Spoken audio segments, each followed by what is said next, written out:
लोकसभा चुनाव के नतीजों के बाद से ही खिचड़ी सरकार को लेकर शुरू हुआ चर्चाओं का दौर थमने का नाम नहीं ले रहा।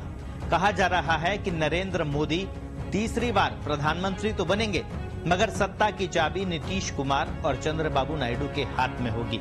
वजह भाजपा को मिलने वाली उन 240 सीट को बताया जा रहा है जो बहुमत यानी 272 से 32 सीट दूर है।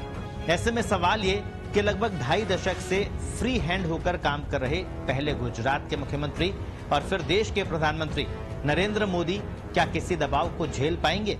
क्या नीतीश और नायडू की शर्तों को मानते हुए वो देश की सत्ता चला पाएंगे? प्रधानमंत्री मोदी की कार्यशैली को बारीकी से समझने वाले राजनीतिक विश्लेषक इससे इत्तेफाक नहीं रखते हैं। उनका मानना है कि मोदी किसी भी कीमत पर दबाव में काम करने वाली शख्सियत नहीं है। सरकार चलाने को लेकर उनके पास बहुमत पाने का वो फॉर्मूला भी है जिसे सुनकर मंत्रिमंडल को लेकर कई शर्तें रख रहे नीतीश कुमार और चंद्रबाबू नायडू दोनों ही चौंक जाएंगे।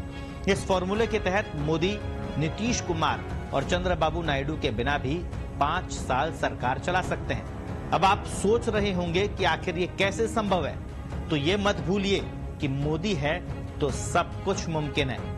अब आपको बताते हैं वो कैसे। फिलहाल एनडीए गठबंधन के पास 293 सीट है।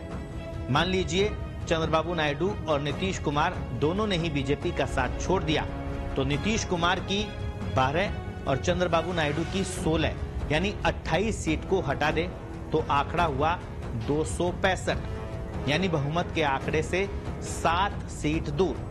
अब आप सोच रहे होंगे कि अब क्या होगा, तो आपको बता दें अब होगी राजनीति, जो इस देश के लोकतंत्र को और भी खूबसूरत बनाती है, क्योंकि तब काम आएंगे वो छोटे दल जो न तो बीजेपी के नेतृत्व वाले एनडीए के साथ है और न ही कांग्रेस के नेतृत्व वाले इंडिया गठबंधन के साथ। इसके अलावा ऐसे वक्त में निर्दलीय सांसदों की भूमिका भी बेहद महत्वपूर्ण हो जाएगी।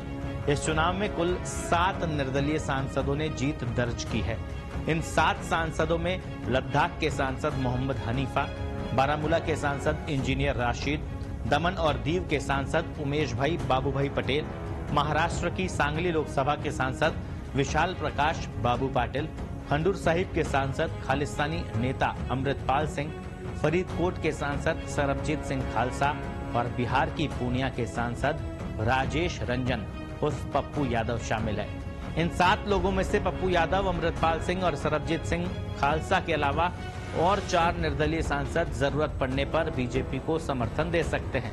अगर ये भी नहीं हुआ तो नायडू के भाजपा से दूर होने की स्थिति में आंध्र प्रदेश की ही जगन मोहन रेड्डी की पार्टी YSRCP भाजपा के साथ आ सकती है, जिसके लोकसभा में 4 सांसद हैं। पिछली मोदी सरकार में भी वो कई महत्वपूर्ण बिलों पर मोदी सरकार का समर्थन कर चुके हैं। लिहाजा बिना नीतीश कुमार और बिना चंद्रबाबू नायडू के भी सरकार बनाने की नौबत आई तो भारतीय जनता पार्टी पीछे नहीं हटेगी। छोटे दलों और निर्दलियों के साथ बीजेपी बहुमत के आंकड़े को पार कर जाएगी। कुछ इसी तरह के वीडियो देखने के लिए आप देखते रहिए पत्रिका।